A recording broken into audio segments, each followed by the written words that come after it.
രാമ രാമ രാമ രാമ രാമ രാമ പാഹി മാം. ജടായു എന്ന പക്ഷി രാവണനുമായിട്ടുള്ള ഏറ്റുമുട്ടലിൽ ചിറകറ്റ് താഴെ വീഴുകയാണ്. ചിറകറ്റ് വീണത് ചിറയും കീഴെന്നും വീണ്ടും വാൾ ഊരിയത് പുനലൂരെന്നും ആ പക്ഷി വന്നു വീണത് ജടായുമംഗലമെന്നും ഇങ്ങനെ ഒരുപാട് മിത്തുകളുണ്ട്. ഈ മിത്തുകളെല്ലാം ചേർന്ന് നമ്മുടെ നാടിൻ്റെ എന്നല്ല ഇന്ത്യയുടെ തന്നെ വിവിധ ഭാഗങ്ങളിൽ രാമായണത്തിൻ്റെ പ്രത്യേകതകൾ കൊണ്ട് ഭൂഭാഗങ്ങളെ കൂടി ഇതിൽ ബന്ധിപ്പിച്ചെടുക്കുന്നുണ്ട്.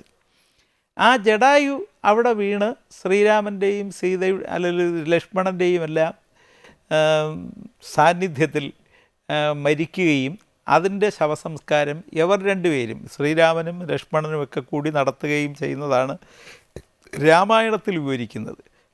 ഏറ്റവും മനോഹരമായ ഭാവം എന്താണെന്ന് വെച്ചാൽ ഒരു പക്ഷിയും മനുഷ്യനും തമ്മിലുള്ള ബന്ധത്തിൽ ഒരു സ്ത്രീയുടെ പാവനമായ മാനം സംരക്ഷിക്കാൻ വേണ്ടി ഒരു പക്ഷിയെ ആദ്യത്തെ രക്തസാക്ഷിയാക്കുന്നു എന്നത് വാൽമീകി എന്ന ഇതിഹാസ കവി നമ്മളോട് കാണിക്കുന്ന മനോഹരമായ ഒരു പ്രകൃതി സൗഹൃദ രചനയാണ്.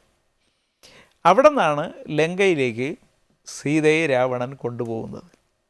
ലങ്കയിൽ ചെന്ന് സീത ജീവിക്കുന്നത് കൊട്ടാരത്തിലല്ല. ഈ സീതയുടെ ജീവിതത്തിൻ്റെ മൊത്തം ചിത്രം വരച്ചു ചേർത്ത് നമ്മൾ നോക്കിയാൽ അതിൽ സീത കൊട്ടാരത്തിൽ ജീവിച്ചത് വളരെ കുറച്ച് കാലമാണ്.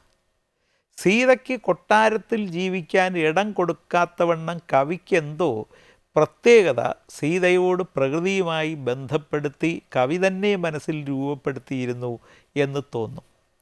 സീത ലങ്ക ആ കാലത്തെ ഭൂമിയിലെ ഏറ്റവും വലിയ നഗരമാണ്. സ്വർഗത്തിലെ ഏറ്റവും വലിയ നഗരം അമരാവതിയാണ്, അത് ദേവേന്ദ്രനുള്ളതാണ്. ഭൂമിയിലെ ഏറ്റവും വലിയ നഗരം ലങ്കയാണ്, അത് രാവണനുള്ളതാണ്. ലങ്ക ഒരു ദ്വീപാണ്. ആ ലങ്കയിലാണ് സീതയെ കൊണ്ടെത്തിക്കുന്നത്. പക്ഷേ സീതയ്ക്ക് കൊട്ടാരത്തോടും രാവണനോടും ഒരുപോലെ തന്നെ ഇഷ്ടമില്ലായ്മയുണ്ട്. സീതയ്ക്ക് ഇഷ്ടം പ്രകൃതിയോടാണ്. അങ്ങനെയാണ് അശോകവനിയിലെ ശിംശപാവൃക്ഷച്ചുവട്ടിൽ സീതയ്ക്ക് ഇരിപ്പിടം ഒരുങ്ങുന്നത്. അപ്പോൾ സീത എപ്പോഴും ഭൂമിയോട്, അതിൻ്റെ പ്രകൃതിയോട്, മരത്തോട്, അതിൻ്റെ തണലിനോടും സംവിധാനത്തോടും ചേർന്ന് നിൽക്കുന്ന ഒരു പ്രകൃതി ഭാവം കൂടിയാണ് സീത. അവിടെ സീതയ്ക്ക് ഒരുപക്ഷെ ഏറ്റവും കാവലായി നിൽക്കുന്നത് രാവണൻ്റെ ഭാര്യ മണ്ഡോദരി തന്നെയാണ്. മറ്റൊരുപാട് രാക്ഷസികളും അവരെ സഹായിക്കാൻ മറ്റാളുകളും ഈ സീതയ്ക്ക് കാവലായി രാവണൻ ഇടുന്നുണ്ട്. ഇവരോടെല്ലാം രാവണൻ പറയുന്നത് എത്രയും പെട്ടെന്ന് തൻ്റെ വലിപ്പവും മഹത്വവും ചക്രവർത്തിക്ക് കിട്ടാവുന്ന എല്ലാത്തരം സൗകര്യങ്ങളും അത് തൻ്റെ പട്ടമഹിഷിയായാൽ സീതയ്ക്ക് കിട്ടുമെന്നുള്ളതുകൊണ്ട് സീതയെ പറഞ്ഞ് പ്രേരിപ്പിച്ച് ഏറ്റവും വേഗത്തിൽ തൻ്റെ ഭാര്യയാക്കി തീർത്ത് തരണമെന്നാണ്. അവിടെയാണ് എന്തുകൊണ്ട് രാവണൻ സീതയെ ക്രൂരമായിട്ട് അല്ലെങ്കിൽ പീഡിപ്പിച്ചില്ല എന്ന് ചോദിക്കുമ്പോൾ ഒരു ശാപത്തിൻ്റെ കഥയൊക്കെ കൂടി വരുന്നത് അവിടെയാണ്. രാവണന് ഒരു സ്ത്രീയിൽ നിന്ന് കിട്ടിയ ശാപം കൊണ്ട് പെണ്ണിൻ്റെ ഇഷ്ടമില്ലാത്ത ഒരു പെണ്ണിനെ രാവണൻ തൊട്ടാൽ രാവണന് തല പൊട്ടി മരിക്കും എന്നൊരു ശാപം രാവണന് കിട്ടിയിട്ടുണ്ട്. ഈ ഇതിഹാസ കഥകളിലൊക്കെ ഉള്ള വലിയ പ്രത്യേകത എന്താണെന്ന് വെച്ചാൽ ഒരുപാട് ശാപങ്ങളും പാപങ്ങളും അനുബന്ധമായി വന്നു ചേരുന്ന കഥാപാത്രങ്ങളാണ് മിക്കവാറും എല്ലാവരും. അപ്പോൾ ഇത് സീതയ്ക്ക് ഒരർത്ഥത്തിൽ ഒരു രക്ഷ കൂടിയാണ്.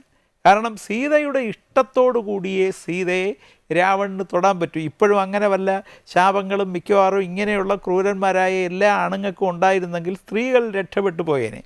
കാരണം അവരുടെ ഇഷ്ടമില്ലാതെ തൊട്ടാൽ അപ്പം തന്നെ തലപൊട്ടിത്തെറിച്ചാൽ ഒരുപാട് പേര് എല്ലായിടത്തും തലപൊട്ടി തന്നെ ചത്തുപോകും എന്നുള്ളത് കൊണ്ട് ഈ സ്ത്രീകളും രക്ഷപ്പെടും, ഒരുപാട് ക്രൂരന്മാർ അങ്ങനെ മരിക്കുകയും ചെയ്യും. അതുകൊണ്ട് രാവണന് തൊടാൻ പറ്റുകയില്ല.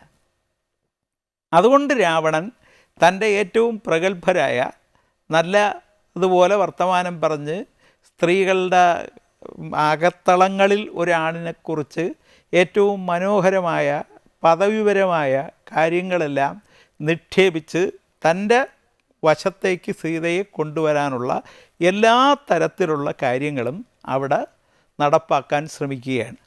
രാമ രാമ രാമ രാമ രാമ രാമ പാഹി മാം.